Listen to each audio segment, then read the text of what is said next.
violence and other kind of violence. Get away! I could be at work, at school, in my car. I can still get shot by the police. I can get shot anywhere. So it is what it is.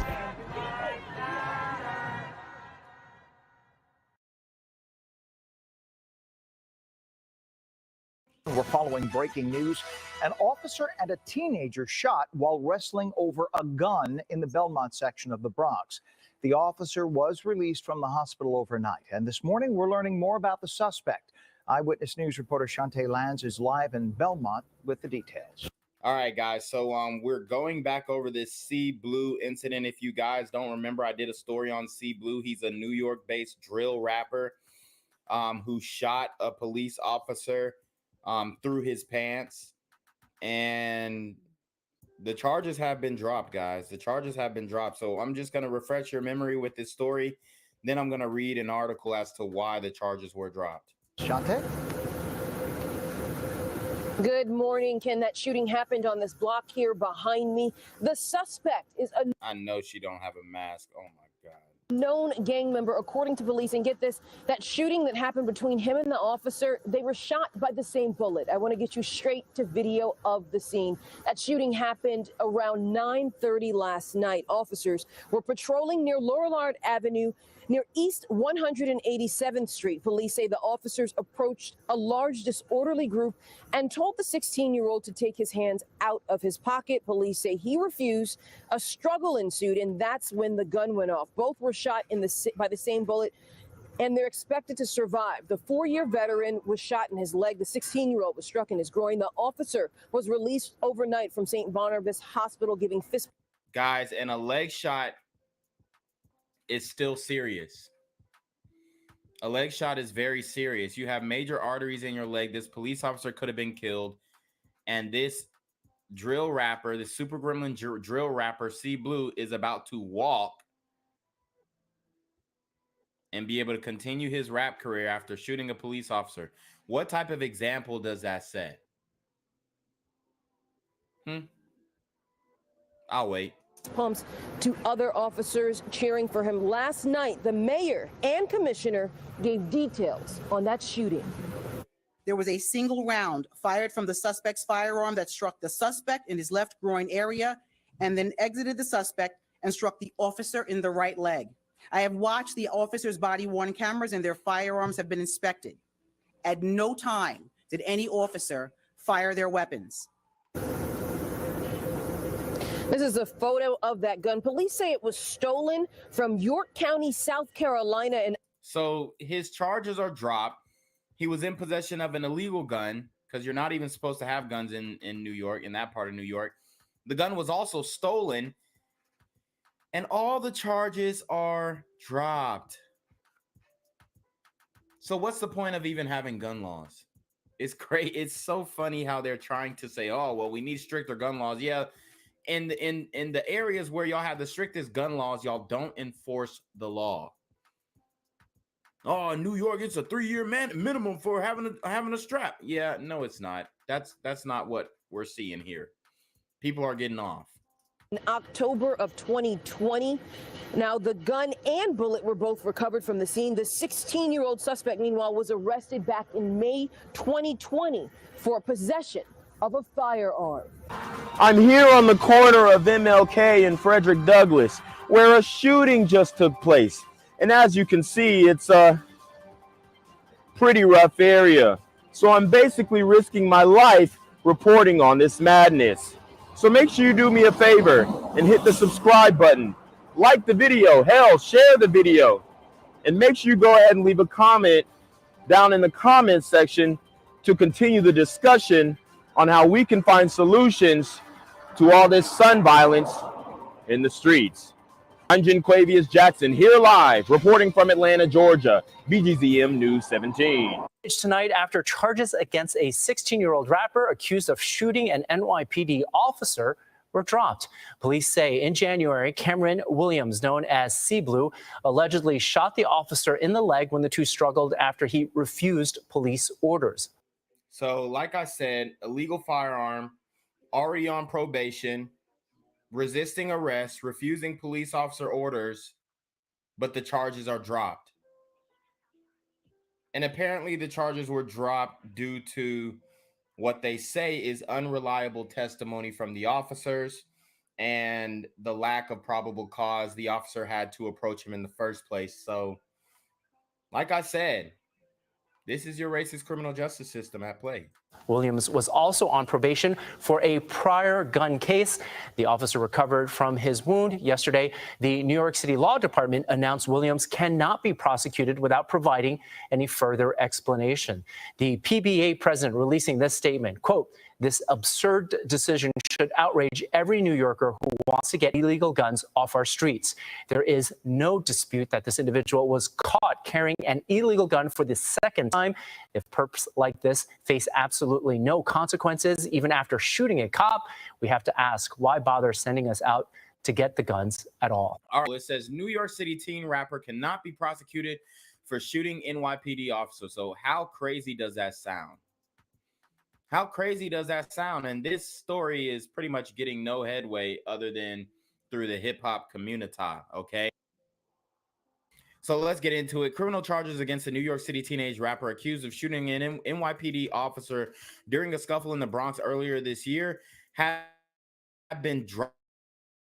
Law enforcement officials confirmed the gun against C Blue, a 16-year-old reputed gangbanger and rapper whose real name is Carmen Williams, could not be prosecuted. The city law department said in a Friday statement without explanation. In January this year, Williams had been charged for allegedly shooting 27-year-old police officer Kasim Pinnant in the leg, another black officer, by the way, while he was on probation for a prior gun case. So he violated his probation, was in possession of a stolen firearm, shot a police officer, and he's scot-free. So much for law and order in New York City. In February, Bronx Supreme Court Justice Dennis Boyle set Williams' bond at $250,000, which he posted. He didn't post it. Interscope Records posted it, okay? Reportedly with an upfront payment he received after signing a recording contract with Interscope Records. So Interscope is funding the mayhem in the streets, obviously. All of these record labels are. 1 week after being released on bond, Williams was hauled back into juvenile court for violating his probation. However, Williams' fortune changed this week. When his latest case was dropped. Just because the city cannot prosecute doesn't mean this individual should have been carrying an illegal weapon, a weapon which contributed to both him and an officer being shot, the law department said in a statement. Yeah, he shot the officer and himself like a dumbass. Pursuant to family court law, the case is now sealed and we are unable to say more about the matter. That's crazy. So because he's a minor, the case is sealed. No more talking about it. Everybody shut up about it. Don't get mad. It is what it is. This is your racist, white supremacist criminal justice system at play, guys. NYPD Police Benevolent Association President Patrick J. Lynch called the decision to drop the charges against Williams absurd. He goes, "This is an absurd decision, should outrage every New Yorker who wants to get illegal guns off of our streets. This is no dispute that this individual was caught carrying an illegal gun for the second time. If perks like this face absolutely no consequences, even after shooting a cop, we have to ask, why bother sending us out to get the guns at all?" Right. It's just putting, if y'all aren't going to prosecute this, then don't even have the cops try and confiscate these guns, because it's just putting the officers in harm's way, especially if these guys are not going to get prosecuted and they feel like they can do anything they want, like shooting an officer or resisting arrest for that matter. According to detectives, Williams' gun went off while he was vigorously struggling with the officer who responded to a disorderly crowd on Lauriard Place on January 19th. Williams, a member of the Railway Crew, a subset of the Crips, stepped toward a white car and put his hands in his pocket, detectives said. When police asked him to show his hands, he refused, which led to the struggle. In May 2020, at the age of 14, Williams was previously arrested in the Bronx for possession of a Taurus firearm, authorities said. Gang violence and other kind of violence. Get away! I could be at work, at school, in my car, and I can still get shot. By the police. I can get shot anywhere. So it is what it is.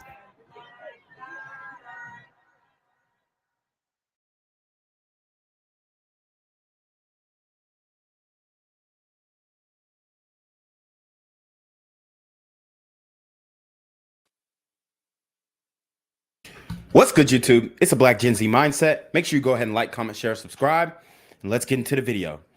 All right, guys. So we've got a lot going on here, man. I actually wanted to break down this video that I saw or grazed over, rather.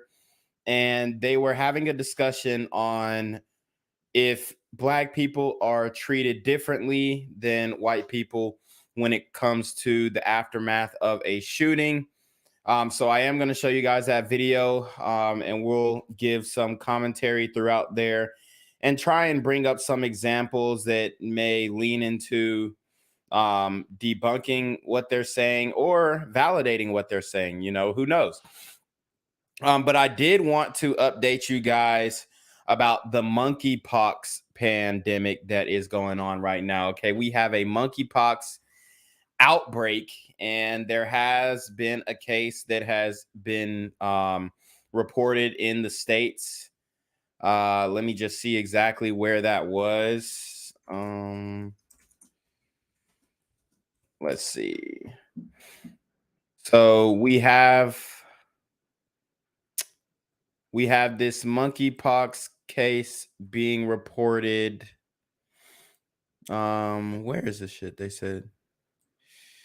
Now,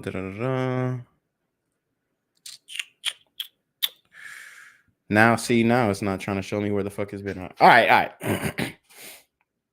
We're gonna figure this out, but I do want to read this article on the monkeypox. Obviously, President Biden is basically saying that, or a White House official is saying it's not much of a threat, but you never know how they like to spin these things. Okay, it says CDC monitors 6 people in U.S. for possible rare monkeypox. Okay, so we got 6 people who have actually caught it. We have, let's see, 6 people in the United States for possible infections after they sat near an infected traveler who had symptoms while on a flight from Nigeria to the UK. Woo! Damn, imagine you sitting next to a nigga with monkeypox, bruh.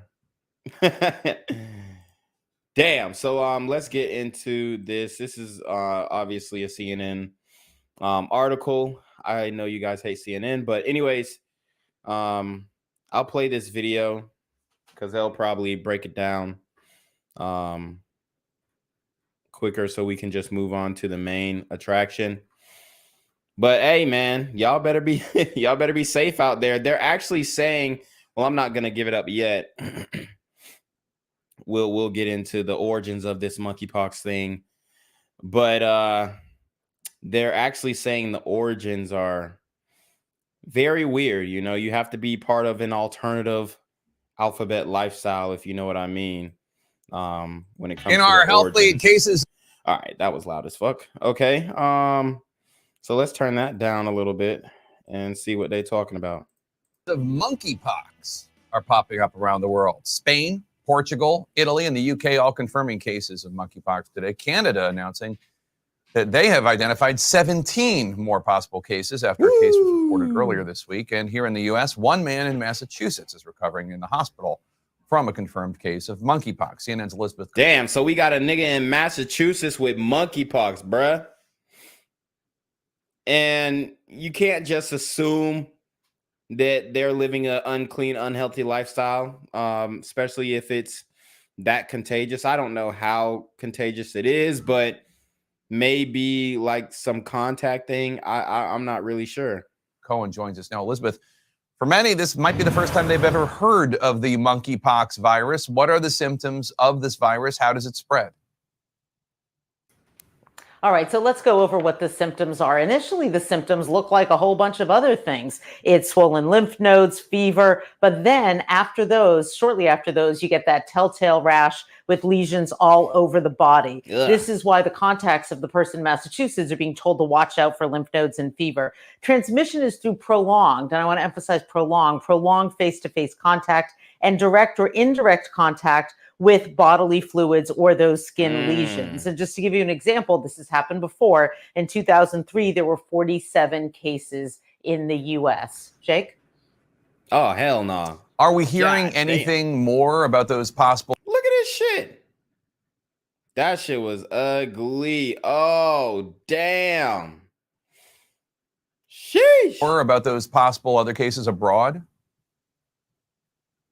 We are. Let's take a look at places that have had confirmed or suspected cases of monkeypox. So we've heard of confirmed cases in the US, UK, Portugal, Spain, and Italy, and Canada Imagine getting monkeypox on your face.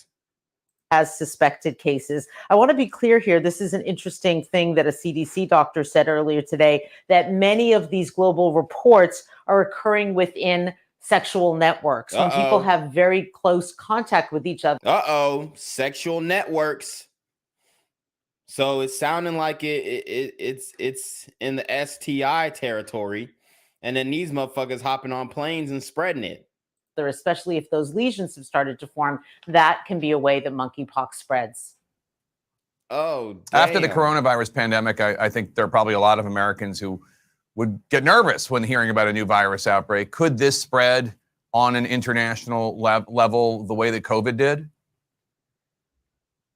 The experts we're talking to say that that is quite unlikely. This is much, much harder to spread. But see, this is what they're going to do. They're going to use this incident to say, oh, monkeypox was always here.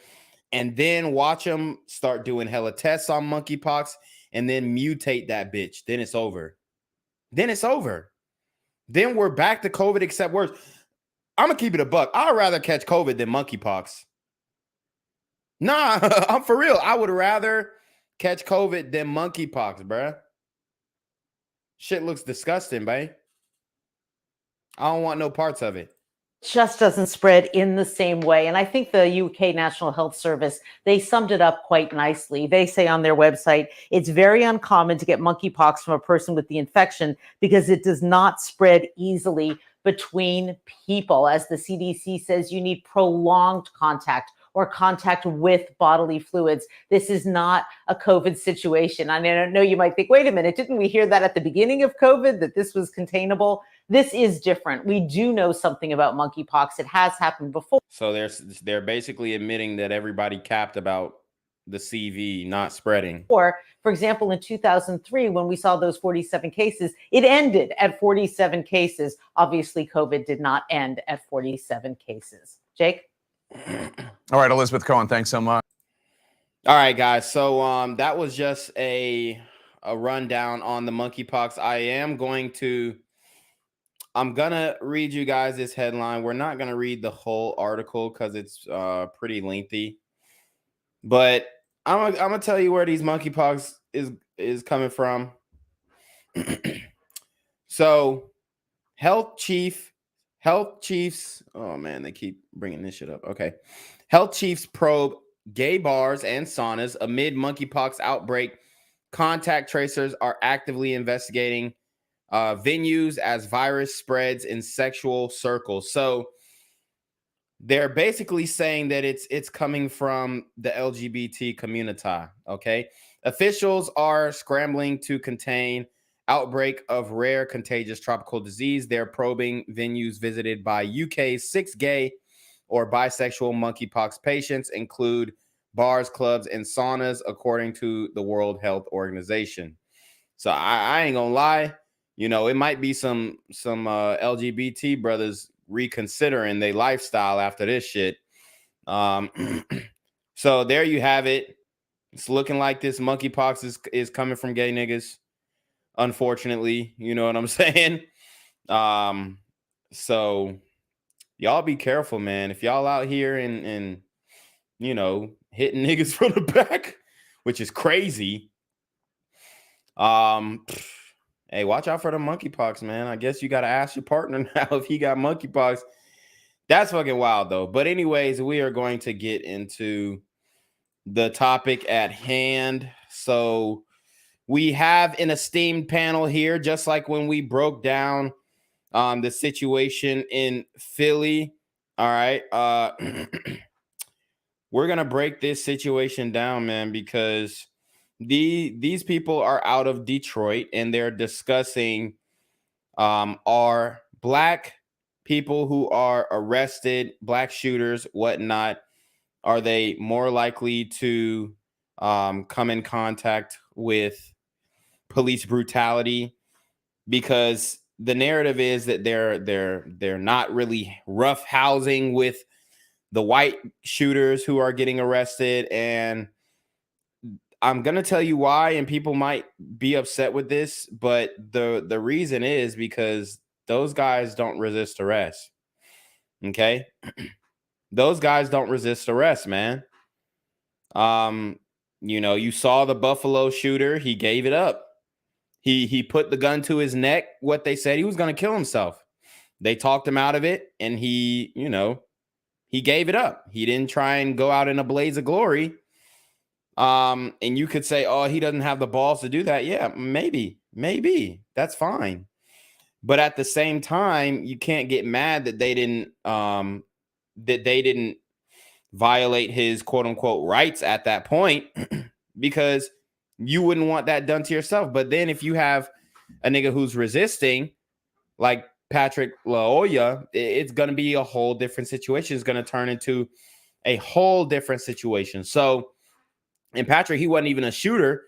He was just resisting arrest for, I'm not going to say no reason. Obviously, he had a reason. He was in a stolen vehicle.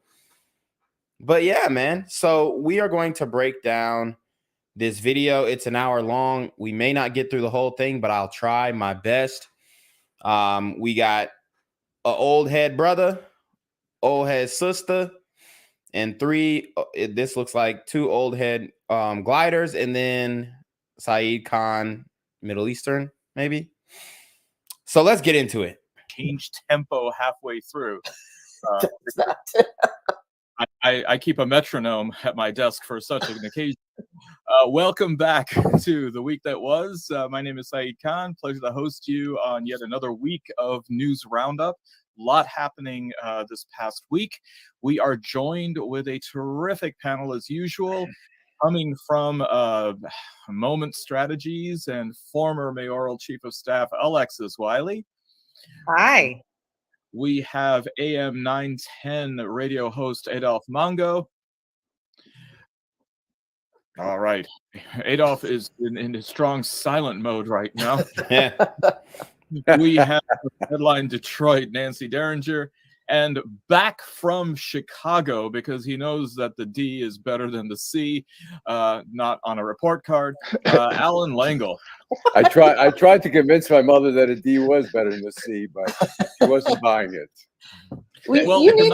We need some better adjectives for people like Adolf, like just 9-10 host. It doesn't begin to encompass all of Adolf's. That's what I'm doing now, so I don't have a problem. I can be on that. All right, let's get to it. Island. Yeah, change a C into anything. So wow. There you go. I could have always figured that out. People feverishly by the mailbox intercepting the report cards. Well, we had yet another mass shooting in the United States, the 56th of the year so far. All right. Let's stop that here. We've had 56 mass shootings in the U.S. so far, okay, in 2022. The majority of these incidents, unfortunately, were done by brothers. Okay? That's just the facts. Okay? It's not like, look at this shit. Like, I'm just going to show you guys. We have a mass shooting counter. U.S. mass shooting counter.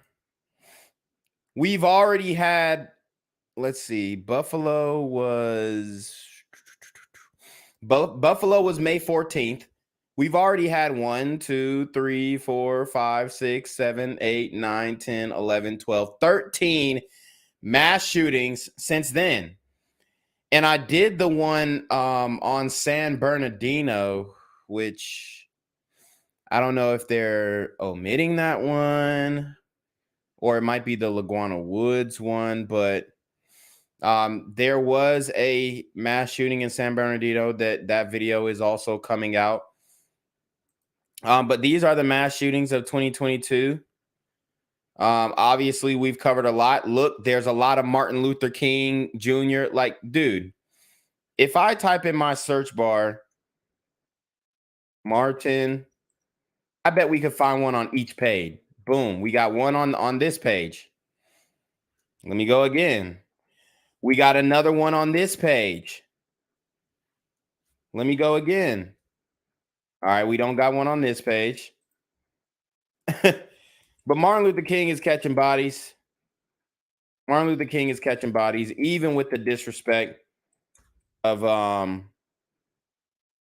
from B. Simone. But yeah, we got another one. We got two on page 6, which makes up for page 5 and 4. So we got a lot of mass shootings on Martin Luther King. God dang, that's crazy. It's crazy, dog. So we all know that, you know, a lot of these mass shootings, they're not even solved. Most of the dudes dipped out. We got another Martin Luther King shooting on page 8. So we almost can average one. Okay. Did we get one on this? No, we didn't. So we can average one, or maybe like, I'd probably say like 0.5, 0.75 shootings, mass shootings, not just regular shootings, mass shootings on Martin Luther King Boulevard, Drive, Street, whatever. Okay. And this is per page. So it's crazy, man. It's crazy. And these motherfuckers want to convince you that, oh, well, if the gang, if the ops slide and this, that, and third, that's not considered a mass shooting. Well, actually, if you ask the FBI, yeah, it is considered a mass shooting. A mass shooting is just where 4 or more people were shot and injured. And that's all it has to be to be categorized as a mass shooting. And as you guys saw in the mass shooting counter, we had a lot. And I guarantee that most of those brothers who did those mass shootings, I guarantee that, one, they were not found. Either they weren't found, or they weren't roughed up, or they went out in a blaze of glory, or in glory, should I say. In Buffalo, an 18-year-old by the name of Peyton Gendron goes into a supermarket in a predominantly Black American area. In the aftermath, 10 are killed and 3 are wounded. He was apprehended in one piece and was brought in for arraignment, where he pleaded guilty. And here we are yet again in America with what is going on. So a lot to unpack, not only in the incident itself, but with the inevitable politics and the social commentary around it. Who would like to go first? I'll go first. This should tell us something, that if this mass murder was Black and was taking out all white, predominantly supermarkets, etc., police would have been there and would have questioned them and probably would have stopped it. No, the police fail in stopping these situations, Adolf, all the damn time. All the damn time. Like, do we need to go back to the mass shooter counter? I mean, literally, let me just look at the most recent one. They say the most recent one was May 21st. So let me see. Goshen, Indiana, mass shooting. So he's assuming that, oh, the police are going to have foreknowledge. Like, this is fucking Minority Report and it's pre-crime. Okay. And we have this shooting in this mass shooting in Indiana. I'm going to show you guys. I'm going to show you guys. The police didn't intercept this one, bruh. Sorry to burst your bubble, Adolf. You know what I mean? But the police didn't intercept this one. One man dead at the scene. Another man was taken to a hospital and died of his injuries there. 3 women were also taken to area hospitals. They shooting women. We got 2 dead, 3 hurt. It's a mass shooting. 5 people shot. That's 4 or more. Police believe the shooting was targeted and not gang related. So it was targeted, not gang related, and the police had no idea. They weren't able to stop it. All right. So Adolph's insight is absolutely wrong because he's saying, oh, if it was a black person, they would have stopped it. No. No, bruh. No. We see niggas shooting kids. We saw Grayson Matthew in Atlanta get shot, the baby boy. Dude. They didn't stop that shit. So to think that the police are just like omnipotent and all-knowing, like, no, bruh. Okay. And there were signs that this guy was about to explode, like threatening his school and whatnot. But for them to think that, oh, the local police is gonna be, you know, wiretapping, it costs a lot of money to do a wiretap. Okay. Like they're gonna be monitoring everything that he's doing. No, bruh. They don't have time. They don't have the resources. That's a job for the FBI, maybe, if he was put on a watch list. And people could say he was groomed to do it, maybe. You know, when you go on those anonymous forums, there may be like agents who are trying to convince them that, yeah, it's a good idea. Or that's why if you read the manifesto, he spoke about his followers and my followers, and I hope I inspire my followers. Maybe there was an agent posing as if they were a follower and they were instigating his mindset and instigating the situation. But to expect the local police to interfere with that, that's unrealistic at best, Adolph. Shout out to Truth Matters with the $5 super sticker. Oh, say less. We definitely appreciate that over here. Everybody else follow suit. Hit the Cash App, hit the PayPal, hit the super trap. People are dead and 3 people are injured, 3 others, after a shooting this afternoon at a Goshen home. Our Matt Gotch has been at the scene for most of the day now and joins us now with more on the investigation. So, Matt, what can you tell us? Like you said, Maria, 2 dead and 3 are injured. It's 2 men and 3 women. Now, this happened near the corner of Rosemere Court and Lucerne Drive, just south of Goshen. We're standing here just outside of the house. We've been told that the 3 women who were injured, 2 were airlifted to a hospital in Fort Wayne, and 1 was transported to a hospital in South Bend. So for all you guys who think that, oh, you know, the police would have stopped it if it was a black dude, why they didn't stop this one? Why didn't they? And they did stop Peyton. They stopped him. They stopped him because he actually had plans to go into the street and shoot random black people. But if you guys didn't read the manifesto, or if you guys didn't watch my live stream where I read the whole manifesto, you wouldn't know. You wouldn't know shit. Okay? You wouldn't know a damn thing. But I do because I read the manifesto and I saw that, yo, he planned on hitting tops. Then he planned on hitting the streets. You see what I'm saying? So the police did stop him because if they didn't stop him at tops, he would have went further and killed more brothers, more sisters, more people in general. So the police could not have stopped him unless there were agents monitoring and maybe, you know, in that Google Docs chat, which I don't know. We don't know who was in there. It was anonymous people in the 4chan that he transferred over to the Google Docs. People were asking him questions in real time. So you don't ever know. You don't know if it was some federal agent in there in the Google Doc, you know, monitoring him. You have no idea. I don't know. But if you read the manifesto, you would know that he planned on killing more people. And yes, the police absolutely did stop him. Now, police were going through a black Chevy sedan, and shortly thereafter, the car was towed away with a police escort. Neighbors said it seemed like a quiet Saturday in Goshen, but that all changed around 3:20 this afternoon when they heard something that sounded a lot like fireworks.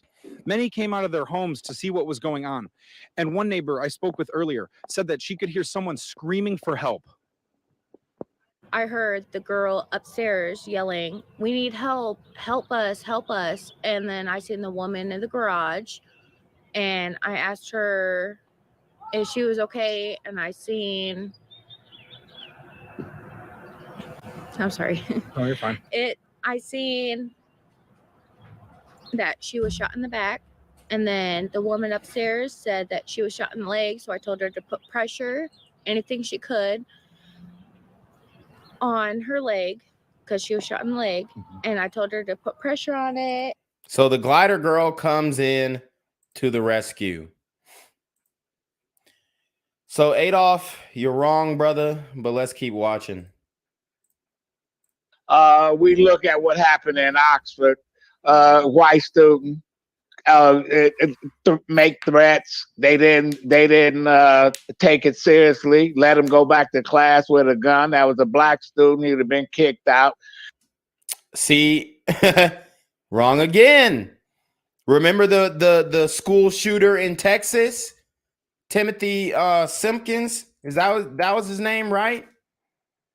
Y'all remember that? Timothy Simpkins. Okay. I know y'all remember that. They let him get a bond. Do I need to refresh y'all's memory? So we had Timothy Simpkins, and he was, I'm not saying they let him back in the school, but I mean, when he came back home, they had a cookout and a barbecue for the nigga. So we're acting as if you're getting treated differently, and you're not, bro. I'm just looking at Rittenhouse walking down the street. Rittenhouse, self-defense. Rittenhouse, self-defense. And he's talking about walking down the street and he ended up shooting people. Look, bruh, this nigga is bringing up horrible examples. Okay, because if you surrender, I mean, Rittenhouse even tried to go to the police and tell them, hey, I had to shoot somebody. Okay?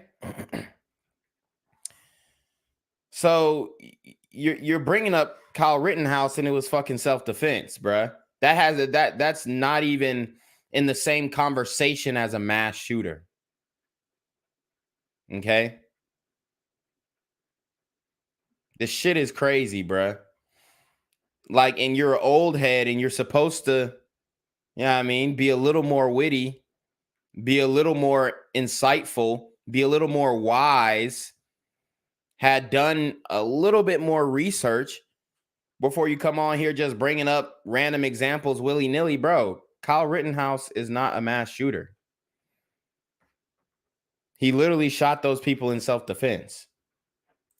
With a semi-automatic weapon, the police waved at him, saying, "Hi, young man," and let him go. And he kills a person and wounds another one.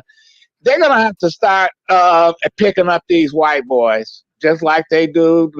Look at Alan. He's like, oh God, like this is crazy, bruh. And niggas, like, white people are letting niggas just get off with it. You could talk to they ass any type of way.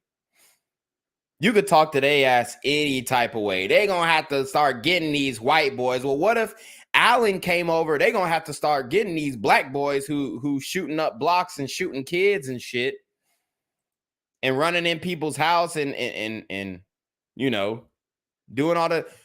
You can't say that. So I'm not saying that he should be saying like they should go tit for tat. But there definitely needs to be an open discussion because you can go, we got a lot more tit than they do tat, if you see what I'm saying, okay? There's way more examples of brothers getting, I mean, remember that the guy who used his girl as his baby girl as bait? Remember that? Remember the guy who used his baby girl as bait? In where was that shit at? I forgot where it was at, but Morris Jones killed his baby mama, then uses his baby girl as bait and shoot and injures 9 officers. I think he ended up committing suicide. I think he ended up killing himself, or did he surrender? I can't remember. Let me see. Like, y'all gonna have to bring up some better examples because I'm talking about the real life shit. So yeah, I think he did end up taking himself out. But that nigga was a menace, bruh. That nigga was a menace. And he was acting like he was gonna surrender. So it's crazy. What they saying is off. The young black kids, you know, if you walk down the street and see one with a backpack, I'm across the street and get away from it. The guy, Dylan Hold Roof on. went What in did he say? Let's run that back. If you walk down the street, they're gonna have to start picking up these white boys, just like they do the young black kids. You know, if you walk down the street and see one with a backpack, I'm across the street and get away from it. The guy, Dylan Roof went in a black church, sang with the folks, and then shot him up. They've been getting a pass. And he got arrested for that, bruh. Like, do you expect the police to just pull up and just guns a-blazing? And then you get Michael Brown shot to death over jaywalking, Eric Garner over. Dog, Michael Brown. He did not just say Michael Brown. Michael Brown was terrorizing that store clerk. He was bullying that nigga. He was big worming that nigga. You know what I mean? Like, that was a horrible example. Then he fought the cop. So there's a difference between the thing about these white boys. They know they not finna win no fight with no cop. At least the ones who doing these mass shootings.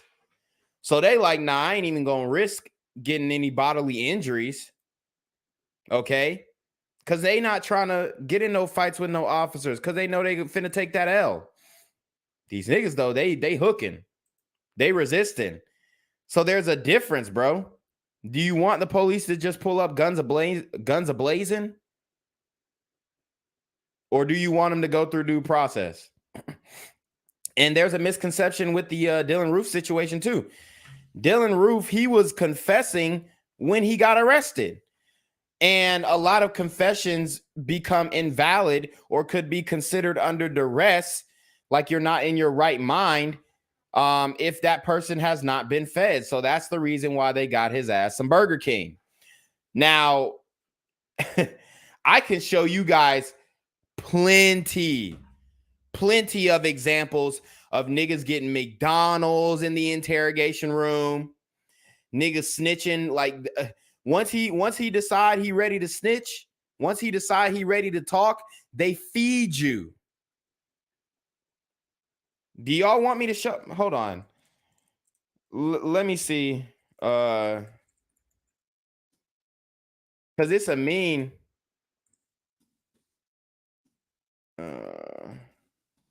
It's a meme like where they're like, oh, when they bring your man some McDonald's and shit, you know he's snitching. Bro, they do this shit all the fucking time. And they're acting like it only happened with Dylan Roof. Let me show you niggas this shit, bro. Because I'm tired of this shit. Really? Like, look, my man's is in there. Big Mac. Them ain't a... That's better than McDonald's, honestly, because that burger's too big for a McDonald's burger and the fries are too thick. The fries are too thick. So you got Buddy in here. They got him a meal. Why? Because he's starting to confess. So they have to say, hey, you were not under duress. We didn't force you. We didn't coerce you. You gave the confession without your lawyer, without the legal representation, under your own will. So they feed you, bro. That's the game. Here's another one. Nigga got KFC. And everybody's laughing. This is the thing. When black people like see shit like this, we laugh. Oh, LMAO, dog. I know he told on everyone. Yeah, I mean, he's involved in a murder. He's involved in some type of heinous crime. And he start talking. He start talking. They got him a KFC bucket. They got him a 6-piece chicken bucket with a large mashed potato, it looks like. Large drink, Hawaiian punch. So guys, when you start cooperating with the police, they feed you. I don't know why people act like this is a foreign thing. This is a foreign concept. No. If Young Thug and Gunna would start cooperating now, I guarantee they will get fed. Lucy cigarettes, I can name it on and on and on. And yet, they take these people alive. They might feed them McDonald's or Burger King. And here we are, talking, doing the same thing. We're talking about what happened. We all know Fox had a hand in this. The Tucker Carlson and all them been throwing out this hate. What? So we know Fox had a hand in this, bro. Dude, this is how I know niggas are ignorant as fuck, because, bro, you didn't even read the manifesto. Nowhere in there did he mention Tucker Carlson. He actually was an admitted fascist. He said he was a fascist. So what the fuck is Adolf talking about, bruh? Like, bro, you didn't do any research on this shit. He's like, we know Tucker Carlson had a hand in. Nigga, he didn't mention Tucker Carlson at all in the manifesto. Guys, go back, read it. Over and over since the pandemic, before the pandemic. So what are we going to do about it? Are we going to take a stand and say, okay, if we see a young white boy walking in a black neighborhood, somebody should call the police? That's why they blew up. That's why Timothy McVeigh can walk through the airport and nobody stops them. But I remember when they were stopping everybody, I got stopped every time I went to the airport. They used to put the yellow stickers on you saying, okay, check his bag. But that's... Nigga, at the airport, they check you at random.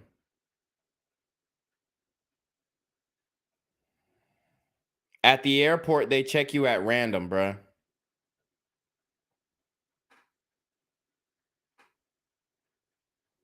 They check you at random, dog. That, like, bro, if you got inconvenience at the airport, it is what it is, bruh. I've been to the airport plenty of times where I didn't get checked and they checked a random white boy. I've been to the airport where they checked a nigga because he smelled like straight gas. And go figure, he had a luggage full of gas. He tried to carry on a bag full of gas. He even got through, he got through like the normal baggage check. But then when he started walking past some dogs, they start freaking out. So look, bro, this is the problem. You're trying to contribute every inconvenience in your life to, oh, it has to be racism. Nigga, you got checked at the airport. I guarantee he's flown many times and hasn't been looked at. What else can I say? Because it's obvious we have a problem in this country. Or the dreaded 4 S's on the boarding pass. Yeah, I think it is shocking that these guys are taken alive. I mean, there's no way. What? Alan, you're supposed to be the voice of reason. It's not legal for a police officer, if the guy is surrendering, to kill him. Where have we seen this where the guy is surrendering and they shoot and kill him? We've seen where niggas are resisting and they shoot and kill him. I think it's ridiculous. These guys shouldn't be taken alive. The nigga put a gun to his throat. He wouldn't have been taken alive if he took his own life. But the police can't take his life unless he threatens them. Do y'all even know what happened in the Buffalo shooting? It's like they don't even know what happened. I agree. There's no way if somebody black was shooting it up. I mean, the cops, a black guy has a gun in his hand, they're going to kill him. That's bullshit. Everybody knows. We all know that's bullshit. I covered a story where this guy was shooting in the parking lot of a gas station, and the police were trying to convince him, hey man, please put the gun down. Please put the gun down. He ended up surrendering his daughter because he had his daughter in the car. He let the police come and get his daughter. He let the police come and get his baby mama, and then he shot it out with the police and they killed him. He made a concerted decision to say, hey, I'm about to suicide by cop right now. Okay. Let me see if I can find that.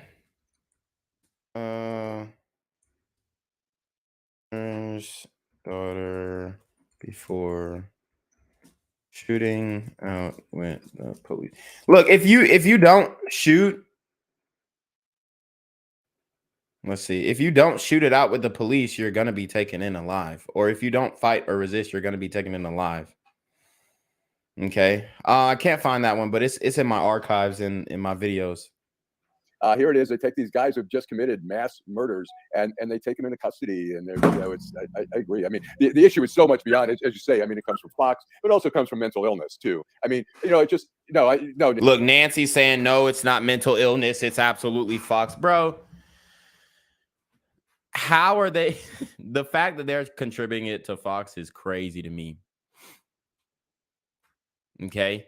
And obviously, if you read this dude's manifesto, he was definitely a weirdo.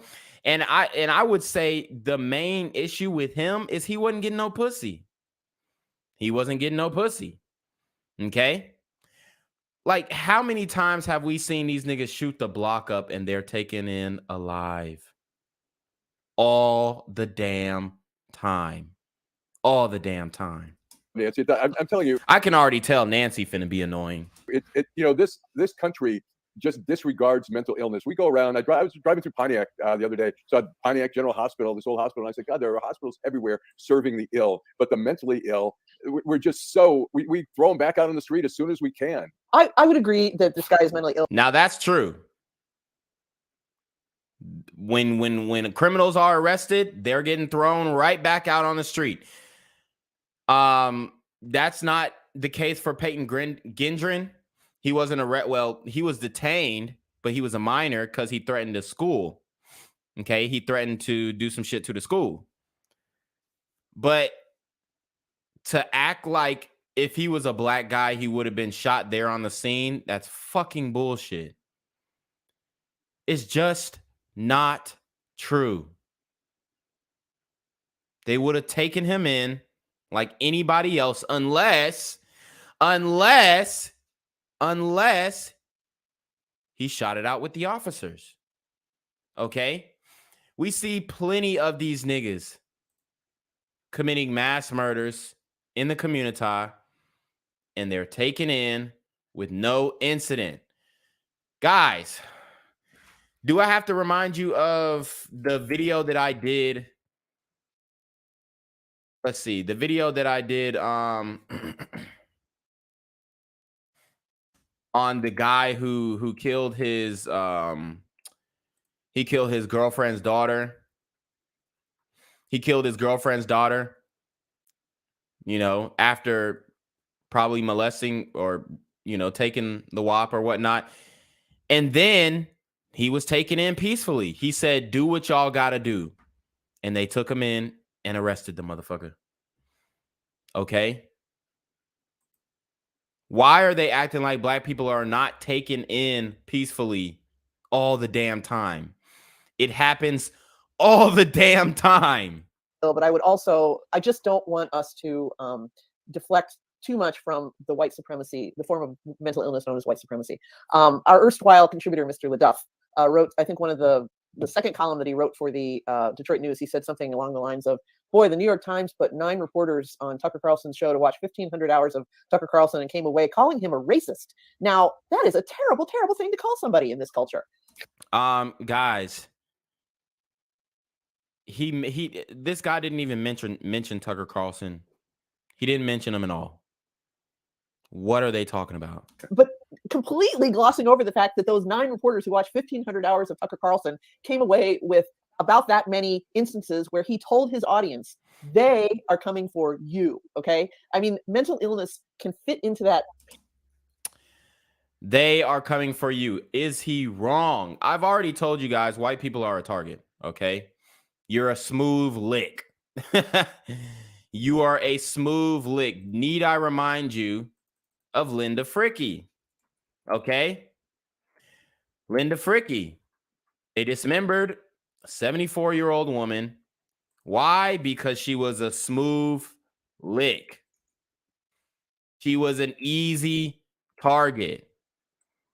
Guys, do I have to show you this video again? Matter of fact, let me show you this video again because she's acting like that's not a thing. Like they are coming for you. Look, niggas is coming for everybody. We don't give a fuck if you white, black. We just know that, hey, it's going to be easier if it's a white person.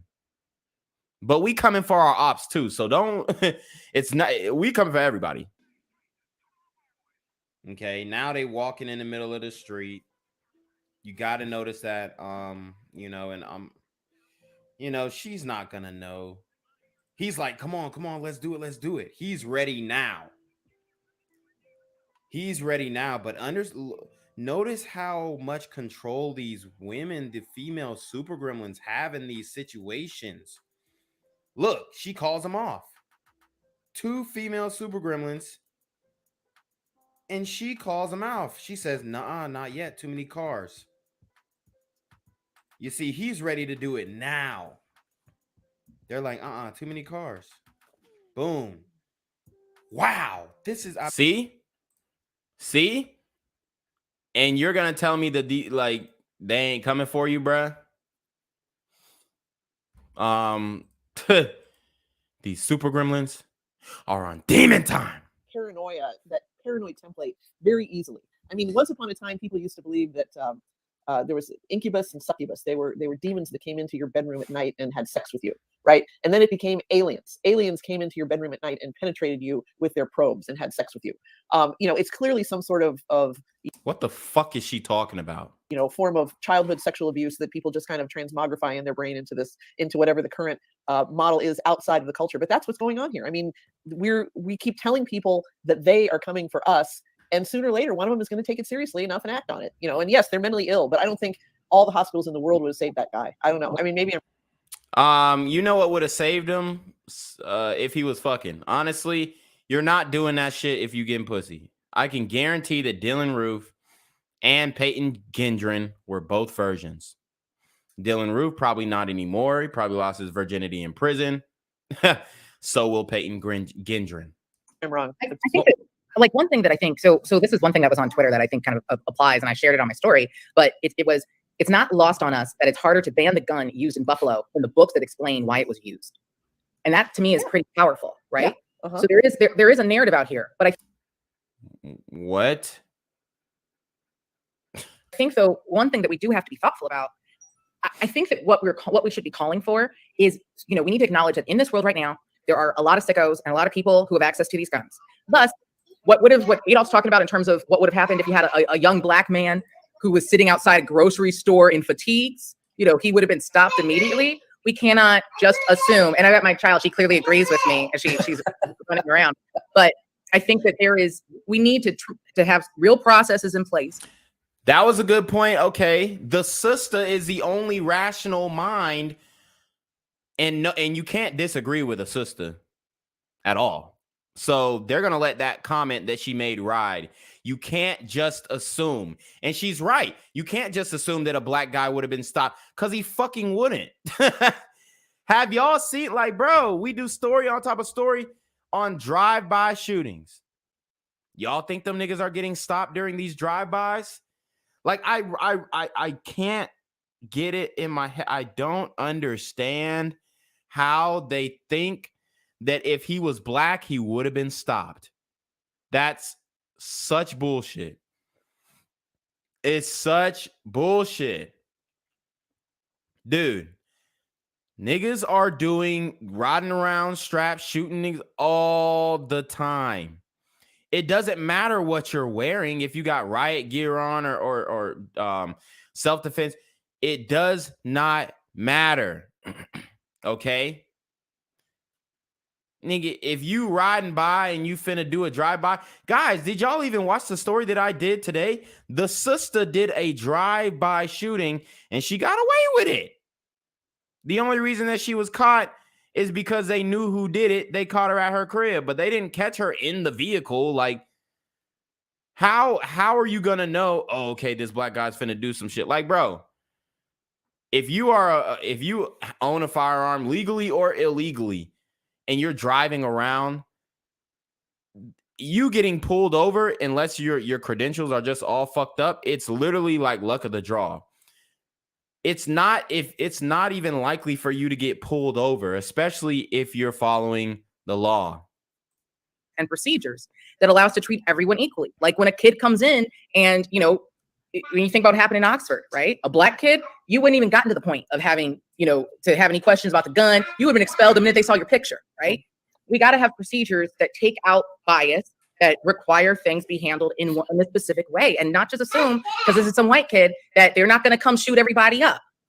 I mean, out of Okay, now she lost me. the hundreds of people that were detained at Guantanamo Bay, I don't know if any of them got out because they were found to be mentally ill. I think there was a presumption that Al-Qaeda was stone cold sane. And it seems as though that presumption operates for just about every demographic except one.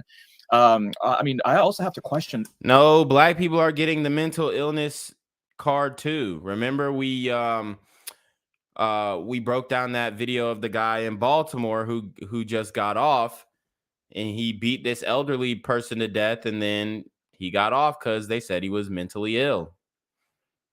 So everybody's using the mentally ill excuse. You're getting a bond if you do a crime.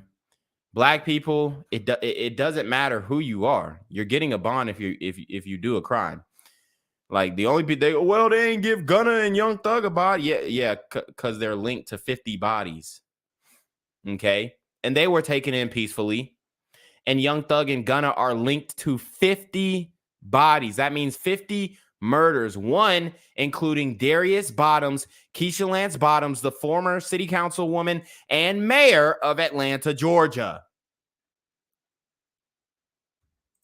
Has anyone checked in on the mental well-being of the 9 reporters having to sit through 1,500 hours of Tucker Carlson? They're all in therapy now. Oh, they must be. But I mean, I think the point, Adolph, that you're making is an important one. That the last time I checked in the spring collection of Tommy Hilfiger, body armor camo was not part of the collection. I mean, here you see somebody who's able to walk in with impunity with all this, and apparently he was surveilling this supermarket. He obviously did his due diligence, driving 3 hours to find a place that would fit the demographic that he was targeting.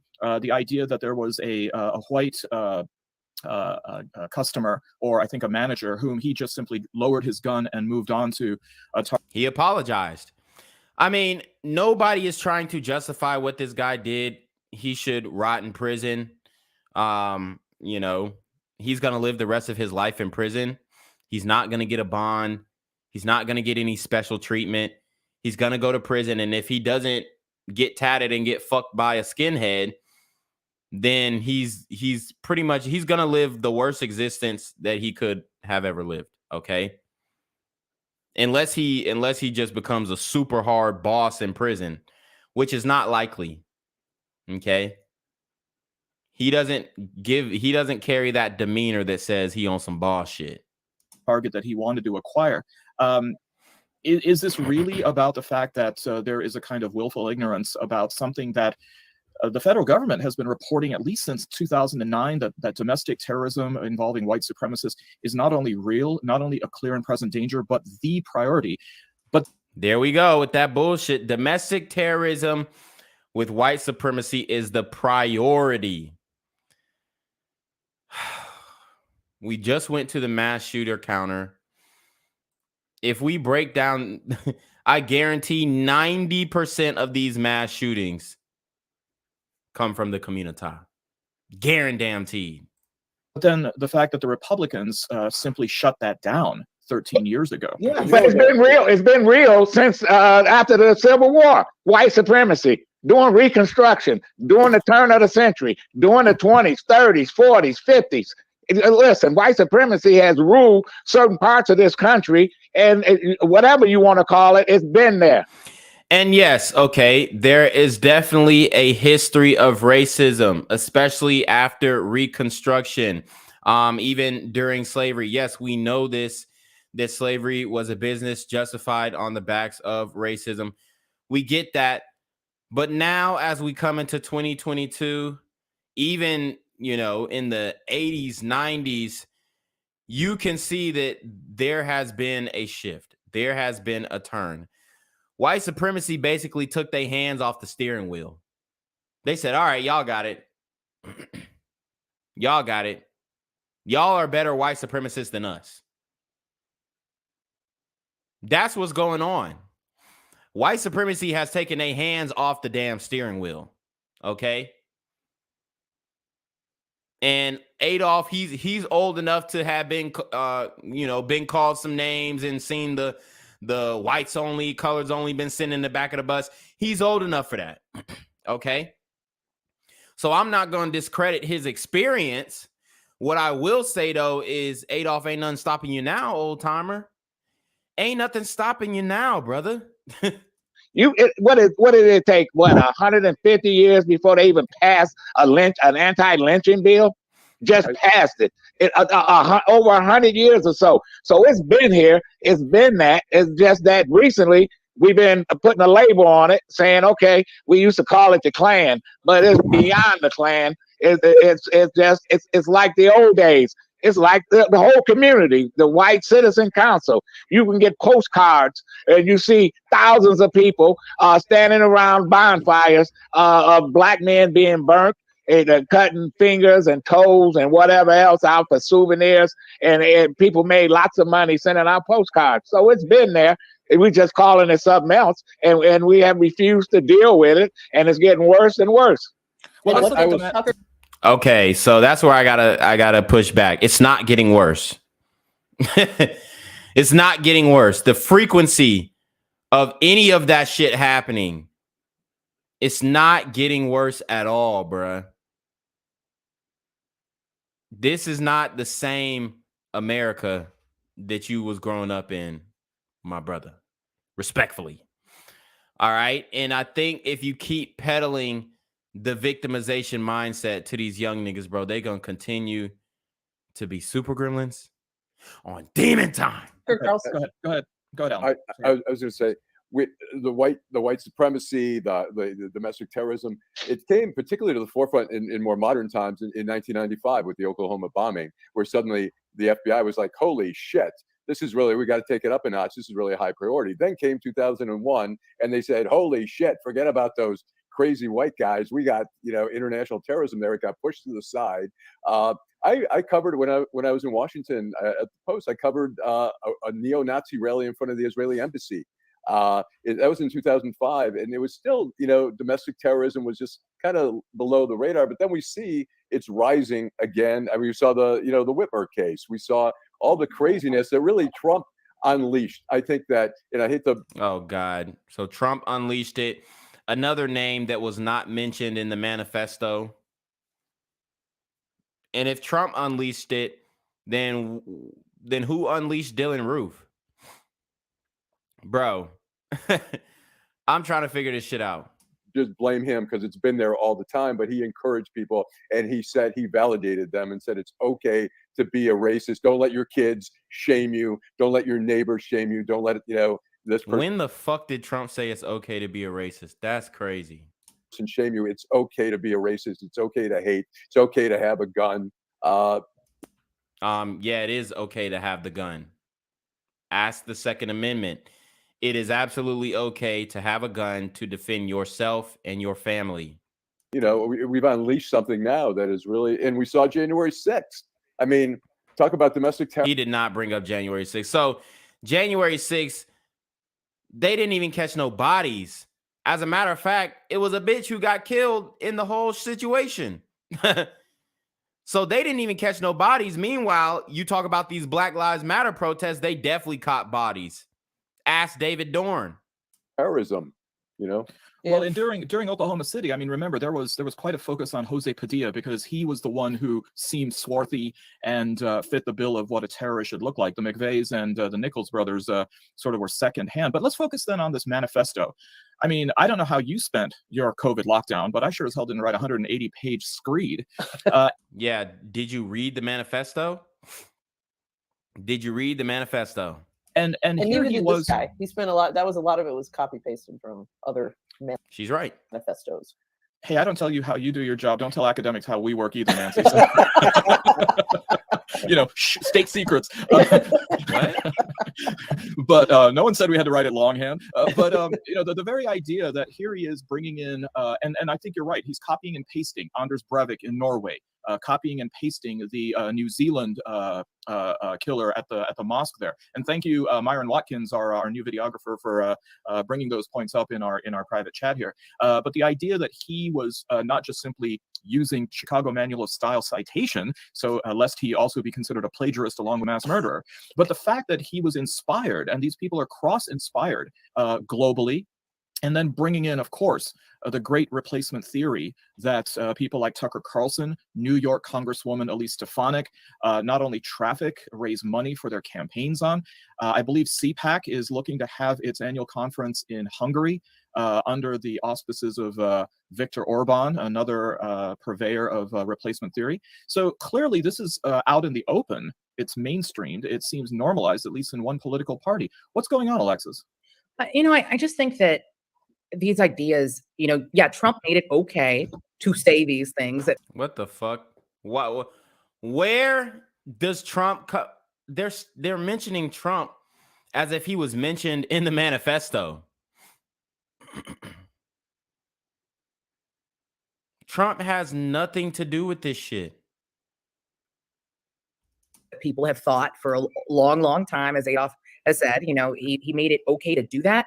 I do believe that with people, and I know mental health, you can't just blame it all there, but I really believe that the pandemic has driven people crazy because they've been so locked up on so many different I don't disagree. levels. Like, I don't think this is one area where we're seeing it, but I think across the board, there's a lot of trauma. There's a lot of people. We're seeing it in any Black community. Like, bro, all the murder rates have gone up in every Black community. So we're seeing it on a mass level in the community, but they're highlighting a small portion. And I'm not saying that it's not a serious situation, but they're highlighting a very small situation. And I do think this situation needs highlighting. Okay. I think it needs airtime, but I also think that these other stories that I cover that don't get any airtime need airtime as well. PTSD and stress that I think is leading to people becoming, I think, their worst possible selves. Not that I think there's anything better for this man, but it really is incumbent upon all of us to really, at this point, keep your head on a swivel, because you don't know, because nobody else is. And buy more guns. Keep your head on a swivel. Keeping your head on a swivel ain't gonna do shit, honey. Shorty who Peyton Gendron pulled up and clapped, the first woman he clapped, her head was on a swivel too. She probably seen that nigga for like half a second and boom, life is over. So your head, it don't matter if your head's on a swivel, you need to strap up. Who's looking out for you. Something as basic as saying, I'm gonna run out to the store right quick. Right. Is your last move. Right. I mean, I agree with you about the pandemic. 100 years ago, we had another pandemic, and we saw the rise of the Ku Klux Klan and all the hate. How old is this nigga Adolf, bro? He's stuck on that shit. He is stuck on that shit, boy. And I feel you, bro. I feel you. I get it. It's an old timer now. All right. He done seen some things, and he is not letting it go. Groups, the Black Hand, all this stuff came during and after the flu pandemic. I agree. There's no question that racism comes alive when people are faced with some kind of adversity. It's bruh. Okay.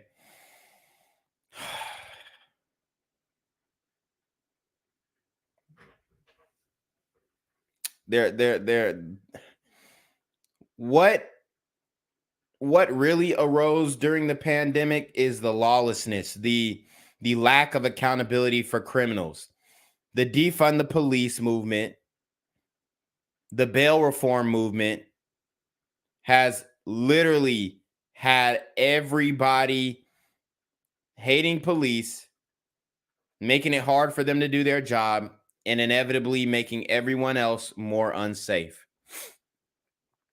That was the effect of the pandemic. Racism and white supremacy did not surge during the pandemic. What Peyton Gendron did had nothing to do with the pandemic. Motherfucker was probably gonna do that shit anyway. Fear. It emanates from fear. So how much do you think this is part of a moral panic that, as most demographers are now showing and indicating, that within the next 20 years, America is going to become a majority minority country?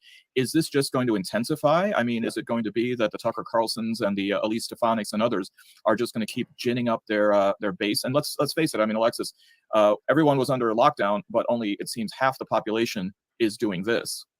I that's right, but I also don't want to. I don't want to take away that I feel like there have been so many bizarre, or maybe I'm noticing, I don't know, but I feel like so many bizarre, horrible crimes that we're seeing in a lot of different ways. I just think there's so much stress. Alexis is, I think she's really trying to say that, yo, I'm in the community and I see what the fuck is going on, and white supremacy should be our last concern. Should be our last concern. Okay? There's no type of unity in the black community at all. All right? We saw Benny the Butcher and Freddie Gibbs prove that after the Buffalo shooting. Go watch that video if you haven't. So I think that this sister is trying to allude to the fact that, hey, white supremacists aren't the only ones shooting up the place. As a matter of fact, they're barely doing it. They're barely doing it. And we've seen a rise in suicide. We've seen so many different murder-suicides. I just think people are... Femicide, black women. Black women are the most likely to be a victim of femicide. Nobody's talking about that either. They talking about protect black women, but then they're trying to get laws passed that will hurt black women overall. Are like, we have not taken time to say, what has it meant to be locked up and not, you know, to protect ourselves, right, for the right reasons. But what's the mental toll of this? It's a lot. People are social animals, and we seek out connection with one another. And yes, if you read the manifesto, Peyton Gendron said he had made no meaningful relationships throughout his whole life. That means he didn't have any friends. He didn't have a girlfriend. He didn't even value the relationship with his family. He didn't think they were meaningful enough. So he wasn't getting no pussy. That was one thing. I think that was the main reason. Even though you can look into the manifesto, I guarantee if he was hitting something and he was smacking something, he wouldn't have did that shit. I guarantee it. I guarantee it. But he said he had made no meaningful relationships throughout his whole lifetime. And that's a problem. And if we can't get connection face to face, you know, in real life, we seek it through, you know, channels like the internet. And I think that's probably a big part of this too. It's just, well, I was saying mental health is such a big thing that we put far too little. And I mean, look at Ethan Crumbly had told his parents, I'm having problems. He was delusional, and they blew him off. Instead, they bought him a gun. Right. They instigated it, and his parents are being charged as manslaughter. How many sisters instigate their kids to go in the streets and spin on their ops? We see that all the time too. Yet the sisters are not getting arrested. Okay? They're not getting arrested. And it wasn't like Ethan Crumbly was some white supremacist or something like that. He was on like the verge of Satanism, really, if you look into it. But he was killing whoever. He was killing his classmates. He didn't give a fuck. Okay? He said, I'm seeing demons. Right. Yeah. Instead, he buys a gun. They buy him a gun for the same thing that this kid in New York, they bought him at age 16. They bought him a gun, a weapon, some type of rifle, a shotgun, or something like that. I mean, what, it's just everything. I mean, it really does not speak well of the parents. I mean, look, Ethan Crumbly's parents are not mentally healthy. It's it's just something that we still don't address enough, and we pay for it. And I'm not saying, and it's the white, the mentally ill are so much more susceptible to the craziness of Tucker Carlson, of the suggestions that we can stand by and say, you're full of shit. We're not going to listen to you. They're like, wow, I get a sense of belonging. Don't look at Sandy. Go ahead. Look at Sandy Hook. The young man that shot up the school. So they keep mentioning these niggas had nothing to do. I'm telling you, all these dudes who are shooting the place up there, they're not getting pussy. Okay. So what's more to blame? White supremacy, or feminism? Honestly, because it's not like a lot of these dudes. I mean, they're definitely socially awkward, but I done seen, worse looking guys get laid. So I think that's probably one of the main reasons. Obviously, the Peyton Gendron one was racially motivated, but like I said, I guarantee he wouldn't have did that shit if he was smacking something. School, killed his mother, etc., and you still got people on the right saying it never happened. They was actors. It was bullshit. And and people believe in that shit. Well, one thing is that it seems like there's three different definitions of mental health out there, right? I mean, you've got the legal definition, you've got the medical definition, and then you've got the social or the cultural definition. So, I mean, those three don't seem to really be in alignment right now. Well, you mentioned Sandy Hook. I mean, you have Dylan Roof, who was 21 years old. You've got Kyle Rittenhouse, who was under 18. You've got Peyton Gendron, who's 18 years old. This is a young man's chaos right now. Why are they throwing Kyle Rittenhouse into this shit? It's crazy. And it's just like excuse me. I can understand having a conversation about this, but they're literally negating all of the little teens, super teen gremlins who are out here. They're trying to, this is a young man's thing. I mean, it is, but y'all looking at the wrong young men. I mean, do we need to be worried about Gen Z for us Brits, Gen Z for the rest of you, and the fact that they seem to be really at the vanguard of this, for lack of better words, movement? These are your soldiers. Yeah, a friend of mine who had two boys has been saying this for years. He said, I applaud all of the special outreach to girls, that we start very early with girls. You're good enough, it's girl power, it's blah blah blah, every Disney movie. And so she's touching on feminism. She's about to touch on feminism because there's so much female empowerment, but there is no male empowerment. And they're going to say, well, the patriarchy is male empowerment. Not really. Most of the time dudes are doing shit to get bitches. Okay. But anyways, guys, we're going to take a brief intermission. Make sure you guys like the video. Make sure y'all hit that super trap. Make sure y'all hit that Cash App, and we'll be right back. I'm here on the corner of MLK and Medgar Evers, and it's a very tranquil scene compared to just a couple hours ago where a drive-by shooting just took place. Excuse me, I'm getting live updates as we speak. I've just been updated to the amount of casualties from this drive-by shooting, and I'm getting reports that 2 people were actually declared deceased and 27 others were shot and injured, but are in stable condition. And although we must pray for the families of the fallen, we must also praise God for the aim of the super gremlin. If you want to know more about the victims of this crime, make sure you add BGZM News 17 on Patreon at www.patreon.com/blackgenzmindset. Also, don't forget to like the video, share the video, subscribe to the YouTube channel, and comment on the video to continue the discussion on how we can find solutions to all this gun violence in the streets. For more hard-hitting news coverage from the community, by the community, I'm Jenquavius Jackson, here live, reporting from Atlanta, Georgia, BGZM News 17. And cut. All right, dog. Let's get the out of here before these niggas come back. Whoa. Yo. Whoa. Ain't that nigga J? Nah, that ain't me. That ain't me. He just went live That with ain't that me. funky ass suit That's on. that nigga. That's not me. Hey, get that nigga. Jaquavius Jackson, here live, reporting from Atlanta, Georgia. Pray for me.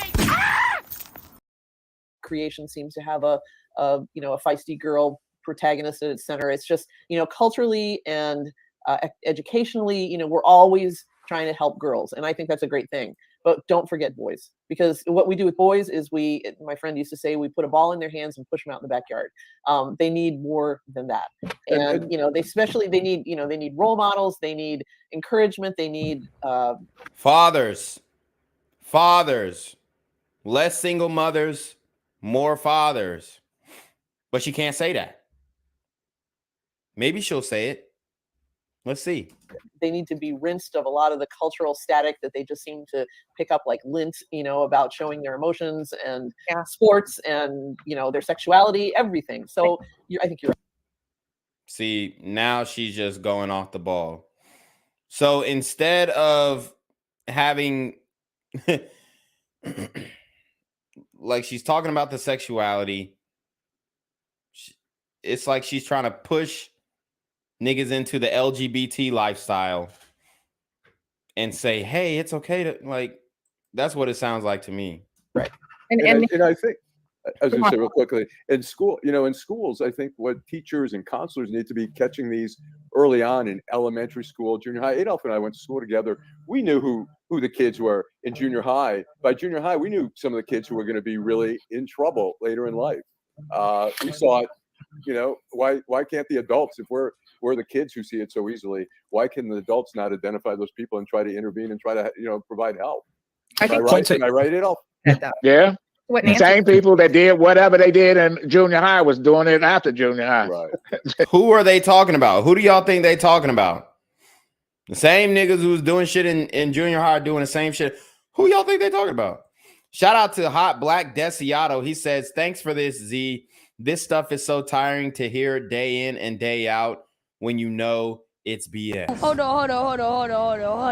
Hello? Where we at? Oh, you want to know where I'm at? We outside! Shout out to Hot Black Desiato. You already know he's outside with the $10 super trap. But I think we've got to, it goes back to kind of what Nancy's saying. We need to create space for young men and boys to be able to say, I'm not okay. Like midnight basketball? And suddenly your manhood or your very humanity is not questioned. We have to create space where they feel they have avenues. That's why you see boys have a higher incidence of suicide. You see boys have incidents of violence, sexual, all these different things, because no one says it is okay to not feel okay. Right. And you need to create a place where you can say I'm not okay, and I'm not going to question whether you are less of a man, whether you are gay, whether you are trans, whatever. Here they go with that bullshit. Whether you are gay, I'm telling you, whether you are trans, and she spoke. It's so crazy that this woman spoke about men having a higher rate of suicide. And then she said, oh, whether you are trans, look, trans have a higher rate of suicide. So you gonna come out your mouth and say, oh, no, how about we stop preventing niggas from becoming trans? How about we start there? Then we can tackle that and at least put a little dent in the percentage. Then we can go to, okay, regular men's health. Once we stop the men from trying to become something that they're not and falling into a deluded mindset, then we can move forward and say, okay, boom. Now let's work on these men who are supposed to be men, but they're not feeling complete in society. We need to stop questioning. Thank you. My baby agrees. We need to stop questioning the humanity of people when they express who they are and what they're feeling. Yeah. Well, we need to stop the pipeline for young black men from the community to the prisons. Here we go. And Adolf is gonna say some shit like as if it's a conspiracy that young black men are just going to they just on the assembly line of white supremacy to go to prison. Like, bro, look at what these niggas are doing. In order to stop that pipeline, as you say, you know what the pipeline is for young black men going to prison? And I know a lot of sisters is going to be mad, but it is the black woman's womb at this point. Okay? At this point, it's like, unless that woman, is going to make the decision that she's going to stay with the man that she laid down with, that's the main reason why they go into prison, because they can't be disciplined by that woman. As a matter of fact, she's she's like turning him into like a thug nigga. Let me see. There's a story that just came out. This woman is got her son all tattooed up. She's like putting fucking tattoos on him, making him look like a hood nigga, like it when he's a fucking child. Nigga's a fucking child. These are the sisters who are raising these young men. Let me show you. Let me show you. Okay, y'all niggas don't believe me. This shit is fucking disgusting. Okay. So we got this sister right here. Obviously, she's tatted up. Let me bring this full screen to you guys. Obviously, she's tatted up. And she has her son dressing like a hood nigga. She got the freeform dreads, the spot 'em got 'em dreads. She got putting chains and rings on them. And hopefully she is not raising him with that mindset, but the way she dressing him, like I said, very son husband-esque. It feels like this is a son husband situation. Okay? And she has the boy in tattoos and all that. Okay, I'm gonna show you. She's saying, oh, I'm just giving him style. And I'm not saying you can't have your child dressing nice and all this stuff. But once you do shit like this, putting tattoos all over the nigga, once you do shit like this, you're taking away his choice. You're taking away his choice. Of course, the little nigga likes tattoos. Like, she's literally got her kid. Let me see. Literally got her kid looking like motherfucking spot 'em got him. Like the niggas rocking tattoos at fucking is he even 9 months old? The little nigga can barely walk. And here's his mama. Ratchet as can be. Okay? And people be flaming her in the comment section. They do. They do. Niggas say you're a bad mother for this. Somebody say, you want to know what's funny? I found a page on IG that makes the temporary tattoos for kids. And on the page, it only features little white kids. And everyone in the comments is saying how cute and artistic it is. But the moment it's on a little black boy, it's abuse.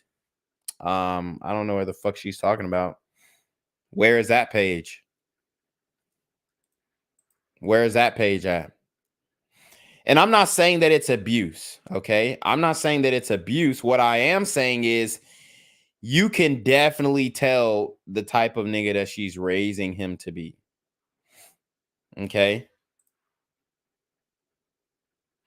You could tell. All right? And it's just unfortunate. She got the little nigga all on TikTok. He doesn't have a choice.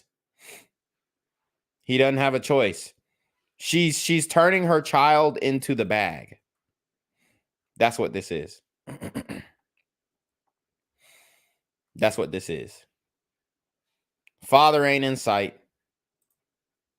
She's obviously tattooed all the way, which is just, whoo, makes my skin crawl and make me feel like I got monkeypox.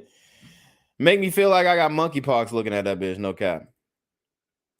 This is what they do. You know, talking about how do they deal with some of this violence in the black community. They don't say these guys are mentally ill. They don't say they.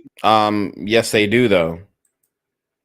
They definitely do say these niggas are mentally ill. A lot of niggas are getting off of the mental illness excuse. What are you talking about?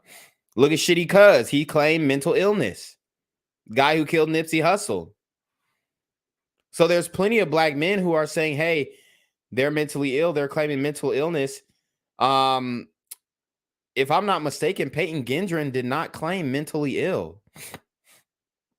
He actually is pleading not guilty when he said in his manifesto that he would plead guilty. So Peyton Gendron is not claiming mentally ill. He's saying that he's sane enough to stand trial. Okay. So the only people who are really giving them this mental ill excuse are y'all. They need some counseling. They don't want to talk about what kind of family structure they came from. All they say they criminals and they're thugs and they need to be taken off the streets. And so when you get somebody that Dylan Roof that shoots and kill 9 people, you get his whole story. You get the backstory. He comes from trailer trash and this and that, but you don't get that when you got a gangbanger out shooting up people's houses. A little girl dies or a little boy dies or a 15-year-old. Which happens way more often. At least he said it happens. It happens way more often. And quite frankly, we don't give a fuck about his story. And I'm sure if he would have wrote a manifesto, people would have read it. That's the problem. Niggas just don't like when we do the shit. For one, if he writing a manifesto is snitching, so niggas ain't finna do that shit for one. So I'm trying to figure out what Adolf wants these niggas to do. Like, do you want them to just tell on themselves? Because if you do, then that would be in the form of writing a manifesto, which would be snitching, which you can't do in the street code. Because if a gang member wrote a manifesto, he gonna have to involve the niggas who did some dirt with him. And that would be snitching. So it's okay for matter of fact, their manifesto is their music. Listen to TK. Beat the case, now I do the race. Look at Young Thug. Paid a lawyer close to $2 million. He handled all the killings. Look at Pooh Shiesty. Right? He said something like, he said he bringing his fire in the club. What was the shit that he said? He said, don't need no security in the club. Bring my fire. Something like that. He said, let me see what the nigga said. Bitch, I got my own fire. Don't need security in the club. And what did he do? He shot a security guard in the club. Why? Because he had his own fire. So the music is the black man's manifesto. And yes, we are looking into their story. If they rap, if he don't rap, then we don't give a fuck. If he doesn't rap, then we don't give a fuck. Okay, it's just another nigga shooting the block up, spinning on his ops. But if he got a mixtape, guarantee niggas gonna listen. You never get the backstory. All you get is they called animals, and nobody wants to actually look at it. And I always find it fascinating. We call Peyton Gendron an animal too. He's a piece of shit. He's a glider gremlin on demon time. Fascinating when people look at stuff like marijuana usage. Well, if they had a little bit of money, they'd probably be taking Xanax, right? But I've got to medicate and help. You don't need money to get a Xanax prescription. Okay, all you got to do is just get injured. And don't act like niggas ain't on Xans anyway. Okay, look at Lil Keed. He died from liver failure because he was on them Xans. He was on them perks. He was on that lean. He was on that alcohol. He was on all that shit. Okay. So they're acting like weed is just a black drug. No. Every drug is it like niggas are taking all drugs. We got X, we got perks, we got Molly's, Papa Molly, I'm sweating. Woo! Y'all remember Trinidad James? We doing all the drugs, okay? We doing heroin, we doing meth. Oh no, meth is just a trailer track. No, it's not, bruh. No, it's not. Remember that story that I did on the guy in Louisiana who live streamed him killing that glider girl that he was tweaking with, that they went on a binge with? They had meth in their system. Ding, ding, ding, ding, ding. Nigga was high as a kite. Black man doing meth. I know plenty of black men who do meth. I know plenty of black men who do heroin. Look at Ray Charles. Ray Charles was a heroin addict. Why are they acting like black people only smoke weed? Black people do coke too. Oh, coke is just a white man's drug. No, the fuck it's not. No, the fuck it's not. We doing all the drugs, bruh. Myself through somehow. But what I do is actually illegal and makes it hard for me to get a job. What kids with money do, it's I get you help. Yeah. I mean, it's just we so much to do. So Nancy, yeah. No, Go ahead, I think what you guys are bringing. Look at that's my dog. What's the nigga's name? The rapper's name? That's my dog. DMX. Fentanyl. Michael K. Williams. Fentanyl off of what? Cocaine overdose. Why are they acting like black people are not doing more drugs than weed? Niggas are not spinning the block just off of weed alone. I'll tell you that much right now. They're not spinning the block just off of weed alone. In the schools in the city of Detroit and all, a lot of the urban centers, it's exactly it. The mental health is even worse. It's just not recognized at all. And that is just, as you say, look, the same thing is happening in the black community and the white community. Some kids have. It's not true. The same thing that the same, he said the same things happening in the black community is happening in the white community. No, the fuck it's not. Don't ever say no dumbass shit like that again, Alan. Alcoholic parents. Some kids have abusive parents. Some people have, they're watching their dad beat up their mom. Well, I mean, in the community, ain't no dad, so it ain't the dad ain't beating up the mom. The mom might beat the dad's ass if she caught him slipping. Like if she caught the nigga, if she actually knew who her baby daddy was or saw the nigga anywhere, I guarantee she would put hands and feet on that nigga. Some are being sexually molested, both in the black and the white community, and we don't recognize that. So Nancy, I didn't actually expect to hear you be as critical of Disney as Ron DeSantis, but just to remind you that there are role models for men in Disney. No one hits like Gaston, watches wits like Gaston. Gaston, oh my god. Anyway, so I think you need to go ahead and up your repertoire of how many Disney movies you're watching.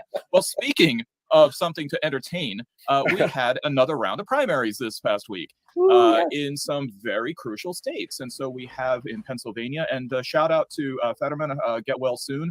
The Democratic candidate for and now nominee for the Senate suffered a stroke amidst the election campaign cycle. But on the Republican side, there were some really interesting races. Number one, purveyor of conspiracy theories, Doug Mastriano, won the Republican nomination for the governor of Pennsylvania. And then there's that's good. Pennsylvania needs a change. Philly needs a change. Philly needs a change. How many murders does Philly have right now?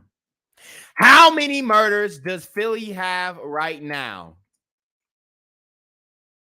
Let's see. Let me look it up. Philadelphia, they reached 100 homicides on March 11th. Last year, they ended with 562 homicides. I'm trying to get a counter. I'm trying to get a counter for 2022. They're at 100. They're at 180 homicides in Philadelphia. And we're not even through May. Okay. 180 homicides. We're not even through the 5th month of the year. Okay. So that means you've got 36 murders per month. And I would go as far to say 97, 98% of those murders are black men and women. Still an outstanding result when it comes to the Republican side of the Senate, particularly with Trump's endorsee, Dr. Mehmet Oz, up against a hedge fund manager, McCormick, both of whom apparently were not Pennsylvanians. They moved to the Commonwealth to run. And then, of course, we have Barnett.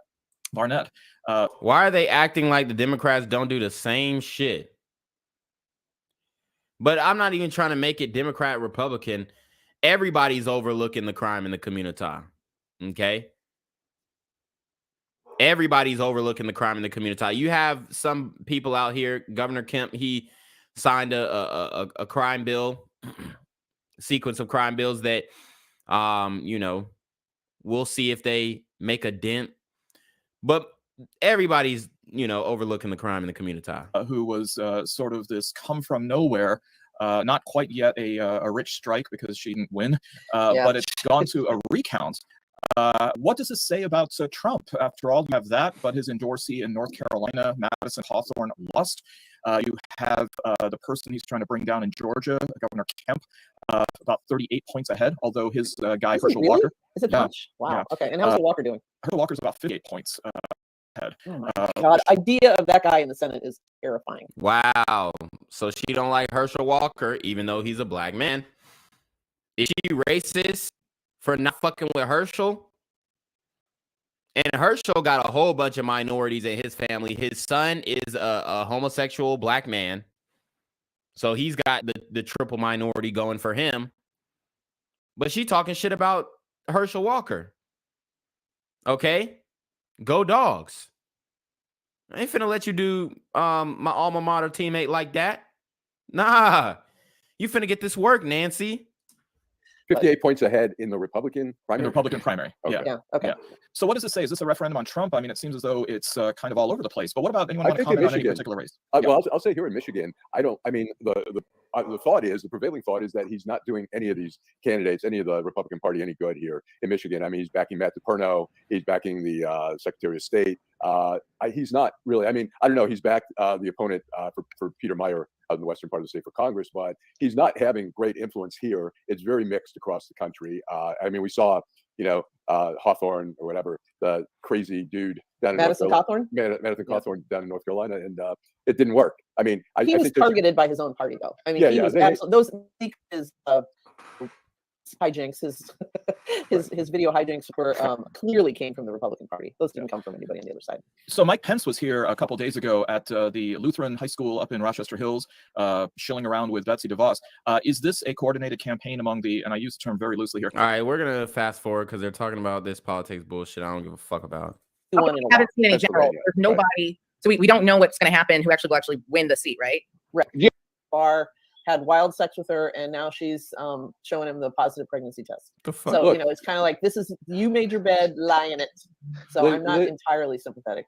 Liz Cheney is suddenly, Liz Cheney is basically a right winger, and then My guess would be that the Democrats had Alexander, yeah. 6 cents, was also disqualified on the ballot in Campaign finance. Right. Yes. Chief Craig may not. Okay, so they're talking about politics for like 20, 30 minutes. Gunshot wound or whatever. DMC has the finest doctors in the area for real trauma. But sadly, the way the hospital works, people talk about just how long they wait, and really the issues around not enough nurses, which is a national issue, but it seems like everything nationally is exacerbated there. So it should worry us deeply. Thank God for Henry Ford. Thank God for Ascension St. John. But I think there's something we got to keep an eye on, because quality of. So she spoke about gunshot wound and trauma centers. I would like to ask, how many of the people who are coming in with gunshot wounds were shot by another nigga? Because that's where we at with it. Honestly, that's where we at with it. And how many of them were shot by white supremacists? Care in the city is slipping, and we need it most. That's not a new issue. Detroit Receiving has been. Detroit Receiving, as you say, is one of the best trauma centers around. I mean, it's probably they have these doctors have so much experience with trauma and repairing people. Why do these doctors in Detroit, in Philly, in Atlanta, why do they have so much experience? Because it's like the black community are their little guinea pigs, and they're able to bring people back, or they fail in that, whatever. They get to solve the most extreme cases of people getting shot because they have so much experience, because this nigga's getting shot every single day. It's crazy. With gunshots and car accidents and all that kind of stuff.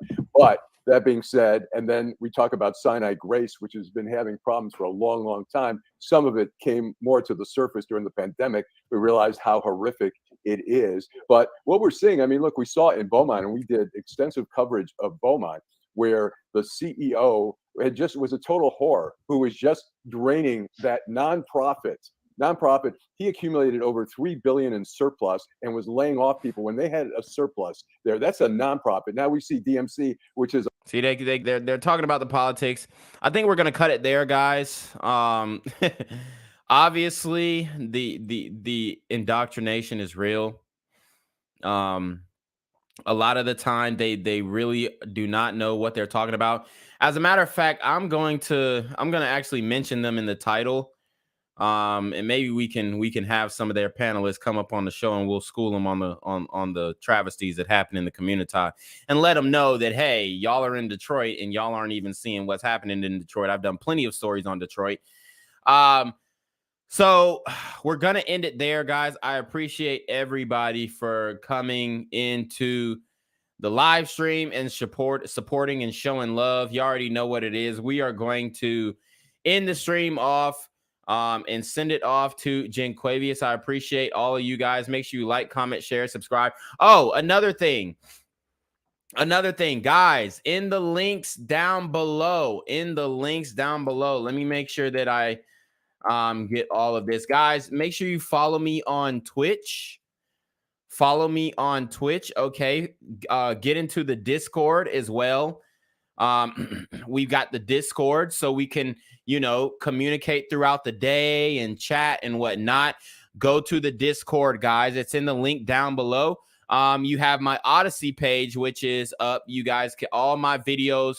If my YouTube ever gets shut down, then all my videos will be on the Odyssey. All of my videos are uploaded on the Odyssey account. So you can go over there. I got 25 followers on Odyssey, which isn't shit, but we're doing the damn thing.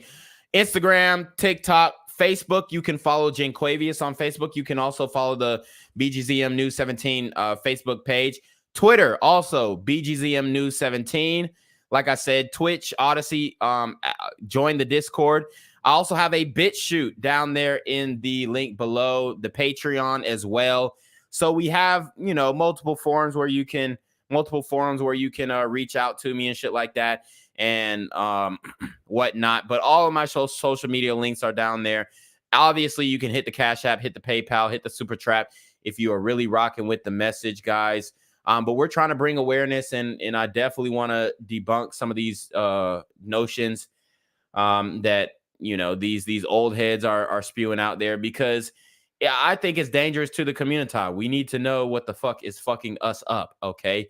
And they want to keep that quiet. They want to keep it on the low. They don't want you to know what is leading to your own demise, okay? So with that being said, we're going to go ahead and let Jenquavius take us away. I appreciate everybody in here. Make sure you like, comment, share, subscribe. I'm here on the corner of MLK and Medgar Evers, and it's a very tranquil scene compared to just a couple hours ago where a drive-by shooting just took place. Excuse me. I'm getting live updates as we speak. I've just been updated to the amount of casualties from this drive-by shooting, and I'm getting reports that 2 people were actually declared deceased and 27 others were shot and injured but are in stable condition. And although we must pray for the families of the fallen, we must also praise God for the aim of the super gremlin. If you want to know more about the victims of this crime, make sure you add BGZM News 17 on Patreon at www.patreon.com/blackgenzmindset.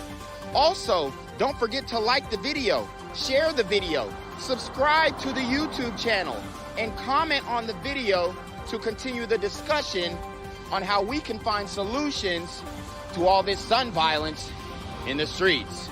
For more hard-hitting news coverage from the community, by the community, I'm Jenquavius Jackson, here live, reporting from Atlanta, Georgia, BGZM News 17. And cut.